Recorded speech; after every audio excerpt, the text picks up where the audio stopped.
मनोज जरांगे पाटील यांचा राजकीय गमिनीकावा भाजपा आणि एकनाथ शिंदेंना जड जाईल। मनोज जरांगे पाटील यांनी सुरुवातीला एका लोकसभा मतदारसंघातून 1000 उमेदवार रिंगणात देण्याचा निर्णय घेतला। त्यानंतर 1000 नाही तर एकच उमेदवार एका लोकसभा मतदारसंघातून अपक्ष म्हणून लढणार आणि त्यालाच मराठा समाजाने पाठिंबा द्यायचा हा निर्णय घेतला। तोही निर्णय बदलला गेला आणि पुढे जाऊन मनोज जरांगे पाटील यांनी कुठलाही राजकीय उमेदवार उभा करायचा नाही हे ठरवलं। फक्त ज्याला पाडायचंय त्याला पाडायचंच असा चंग बांधला। समाजाच्या मनात खतखत हे मात्र खरं आहे की समाजाच्या पोरांना धोका दिला गेला। आरक्षण देव म्हणले दिलं नाही, याला मुख्यमंत्री आणि गृहमंत्री सुद्धा जबाबदार आहेत। काय झालंय त्यांना माहित नाही। अधिसूचना तर सगळ्या सोयऱ्यांची त्यांनीच काढली। मराठा आणि कुणबी एकच आहे याच्यासाठी आधार पाहिजे म्हणले होते, तर आज जवळपास 57 लाख नोंदी मिळाल्या, तेही दिलं नाही। समाजात रोष आहे ते खरं आहे आणि यावेळेस मराठा समाज 100% रोष व्यक्त करणार आहे। आता मी तर काय राजकीय मार्ग माझा नसल्यामुळे मी त्यापासून अलिप्त आहे। आम्ही कुठंच राज्यात अपक्ष उमेदवार दिलेला नाही किंवा कोणाला पाठिंबाही दिलेला नाही। फक्त एकच आहे की समाजाने ही निवडणूक हातात घेऊन ज्याला पाडायचंय त्याला पाडायचंय। आता मनोज जरांगे पाटील यांची स्ट्रॅटर्जी जी आहे ती बदलली। मराठा समाजानं लोकसभा निवडणुकीत कोणालाही उमेदवारी दिली किंवा कुणालाही मराठा समाजानं पाठिंबा दिलेला नाहीये।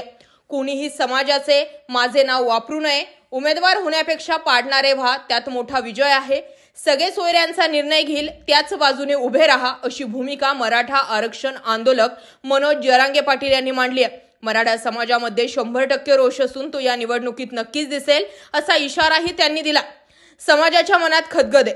आरक्षण देऊ म्हणाले पण त्यांनी आरक्षण दिलं नाही। शासनानं धोका दिलाय, त्याला मुख्यमंत्री गृहमंत्री जबाबदार आहेत। सगळे सोयऱ्यांची अधिसूचना काढून अंमलबजावणी केली नाही। 57 लाख कुणबी नोंदी मिळाल्या आहेत। मराठा समाजामध्ये 100% रोष आहे, तो या निवडणुकीत नक्कीच दिसेल। आमचा मार्ग हा राजकीय नाही, आम्हाला आरक्षण महत्त्वाचं आहे, त्यामुळे आम्ही कुठेही उमेदवार दिला नाही किंवा कुठल्या पक्षाला पाठिंबा दिला नाही। मराठा समाज हुशार आहे, समाजच ही निवडणूक हातात घेऊन ज्याला पाडायचं आहे त्याला पाडेल असं त्यांनी म्हटलंय। शेवटी पालक होतो राज्याचं सरकारकडे, मुख्यमंत्र्यांकडे।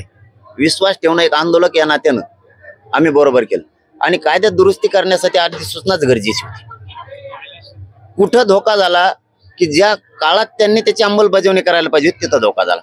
प्रक्रिया तर हीच, मीच नाही कुणी राज्यात असता तर ही प्रक्रिया हीच आहे की तुम्हाला एखाद्या कायद्यात 2001च्या कायद्यानुसार 2012च्या कायद्यात जर ओबीसी आरक्षण ज्या कायद्याने दिले त्याचं जर दुरुस्ती करायचं असेल अधिसूचनेशिवाय पर्यायच नाही। हे सगळ्याला प्रक्रिया लक्षात आहे। मी गृहमंत्री आणि सरकारचा एकही डाव यशस्वी होऊ दिला नाही। आरक्षणाच्या मागणीवर ठाम आहे।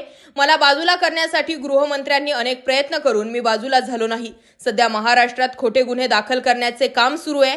आमिष दाखवून माणसे फोडली जात आहेत, विनाकारण महिलांवर गुन्हे दाखल केले जात आहेत। हे सर्व सरकारला जड जाईल। 6 जून पर्यंत मराठा समाजाला आरक्षण न मिळाल्यास विधानसभा काबीज करणार अशी भूमिका मराठा आरक्षण आंदोलक मनोज जरांगे पाटील यांनी मांडली आहे। ओबीसी आरक्षणातून मराठा समाजाला आरक्षण द्यावी अशी आमची मागणी आहे।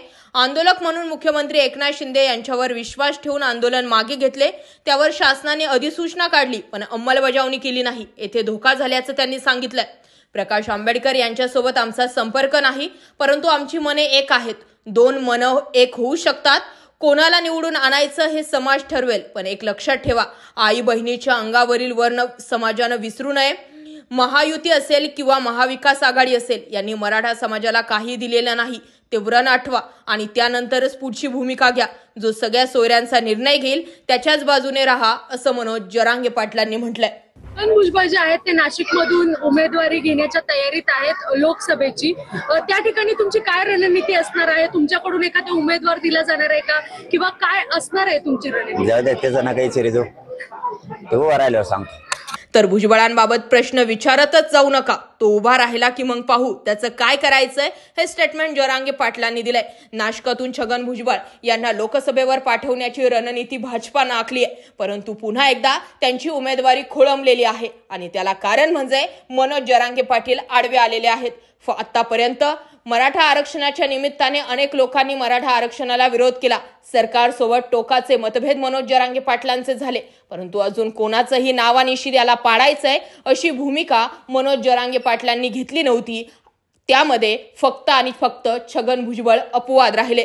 भुजबळ उभे राहिले की त्यांना पाडलंच जाईल अशीच भूमिका आजच्या डेटला मनोज जरांगे पाटील यांची आहे. त्यामुळे येत्या काळामध्ये छगन भुजबळांसाठी मनोज जरांगे पाटील हा रस्त्यामधला काटा नक्कीच राहणार आहे. आत्ताच्या घडीला मनोज जरांगे पाटील शांत जरी असले तरी 6 जून नंतर मात्र विधानसभेत मनोज जरांगे पाटील हे राडा करू शकतात. विधानसभा निवडणुका लागल्यानंतर मराठा समाज शांत बसणार नाही, कारण तेव्हा वेळ आमदारांची असणार आहे. आता लोकसभेचे आपले प्रश्न हे केंद्राच्या हाती नाही तर राज्याच्याच हाती आहेत. त्यामुळे आपल्याला केंद्राच्या कुठल्याही भूमिकेमध्ये जायचं नाहीये असंही मनोज जरांगे पाटलांनी म्हटलंय. आता पाहणं हे गरजेचं आहे.